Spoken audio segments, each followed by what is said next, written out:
अस्सलाम वालेकुम dear students. Direct indirect के सिलसिले की ये 9th वीडियो है और आप बच्चे जानते हैं कि जब हम किसी डायरेक्ट सेंटेंस को इनडायरेक्ट में लेके जाते हैं तो हमें 5 चेंजेस करनी पड़ती हैं। लेकिन उससे भी पहले इन 5 चेंजेस में से अगर हम ये चेक कर लें कि हमें कितनी चेंजेस करनी है तो ये बहुत अच्छी बात होगी। उसके लिए भी मैंने यहाँ एक यूं कह लें कि टिप्स यहाँ नोट कर दिए हैं। आप मेरी वीडियो को पास कर सकते हो और इन टिप्स को देख सकते हो। मसलन हमें सिर्फ 2 चेंजेस करनी पड़ेंगी स्टार्ट वाली, यानी कि सेट टू की चेंज और कॉमास की चेंज।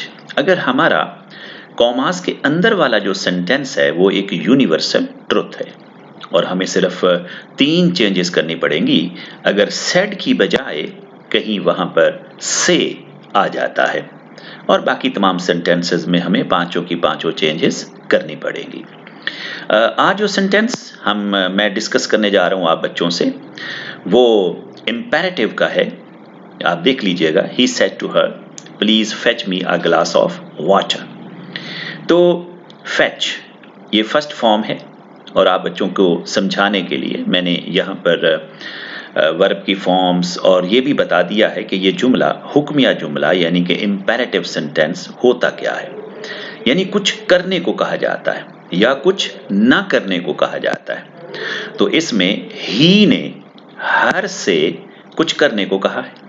क्या करने को कहा है कि बराहे करम मेरे लिए एक पानी का गिलास ला दो। कुछ करने को कहा है। तो इस सेंटेंस के बन गए 3 हिस्से। बात करने वाला कौन है? ही। और बात सुनने वाला कौन है? हर। और बात क्या की गई है? और बात ये की गई है कि please fetch me a glass of water, के बराहे करम मेरे लिए एक पानी का गिलास ला दो। वीडियो को पास करते रहिएगा।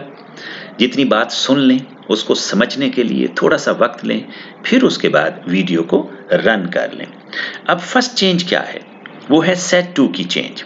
और हम देख रहे हैं कॉमास के जो अंदर वाला जुमला है वो फर्स्ट फॉर्म से शुरू हुआ है।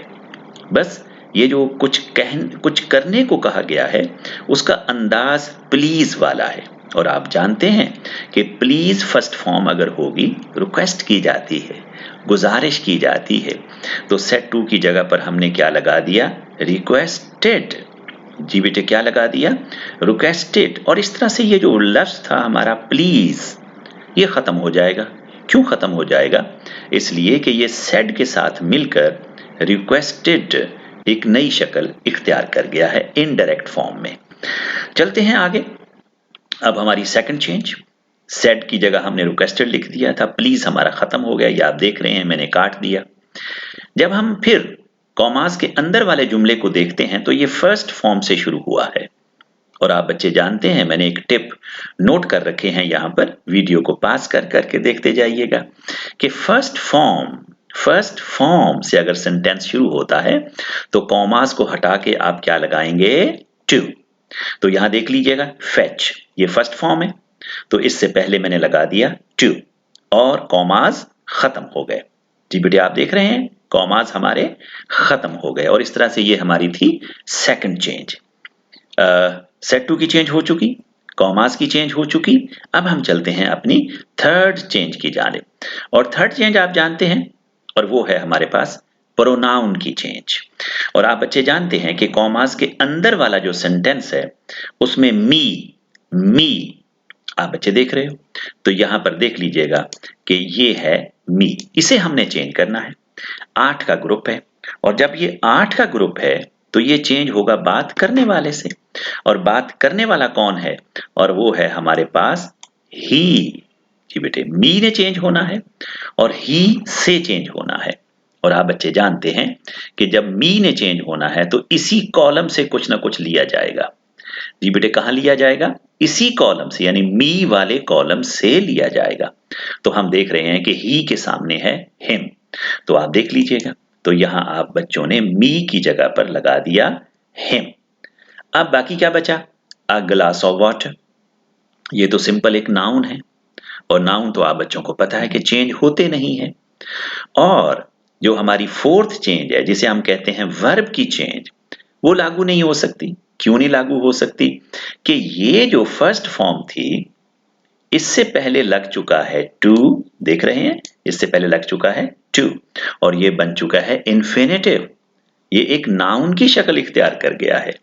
और इन्फिनेटिव क्या होता है इस पर एक अलग मेरी वीडियो मौजूद है, आप उसे देख सकते हैं। इन्फिनेटिव बेसिकली एक नाउन बन जाता है, हम उसे उर्दू जुबान में मस्दर भी कहते हैं और ये पावरफुल चेंज है एज कंपेयर टू जो वर्ब की नॉर्मल चेंज है। तो इसके अलावा तो कुछ ऐसा बचा नहीं, इसमें खास लफ्ज तो कोई है नहीं कि हम पांचवी चेंज लागू करें। इस तरह से हमारा फाइनल सेंटेंस जो इनडायरेक्ट फॉर्म हासिल कर गया है वो है ही रिक्वेस्टेड, यानी सेड टू की जगह पर हमने लगाया, ये टू हमने लगाया कॉमास की जगह पर यानी सेकंड चेंज, मी की जगह हमने लगाया हिम यानी कि थर्ड चेंज हमारी प्रोनाउंस वाली चेंज, और इसके अलावा तो हमने कुछ बदलना नहीं था। तो डियर स्टूडेंट्स, मेरी वीडियो को पास कर करके एक सेंटेंस अगर आपने समझ लिया, कौन से वाला भला, इंपेरेटिव वाला, और आप जानते हैं कि इंपेरेटिव क्या होता है कि कुछ करने को कहा जाता है। अल्लाह ताला आपको बहुत खुशियां दे। वस्सलाम।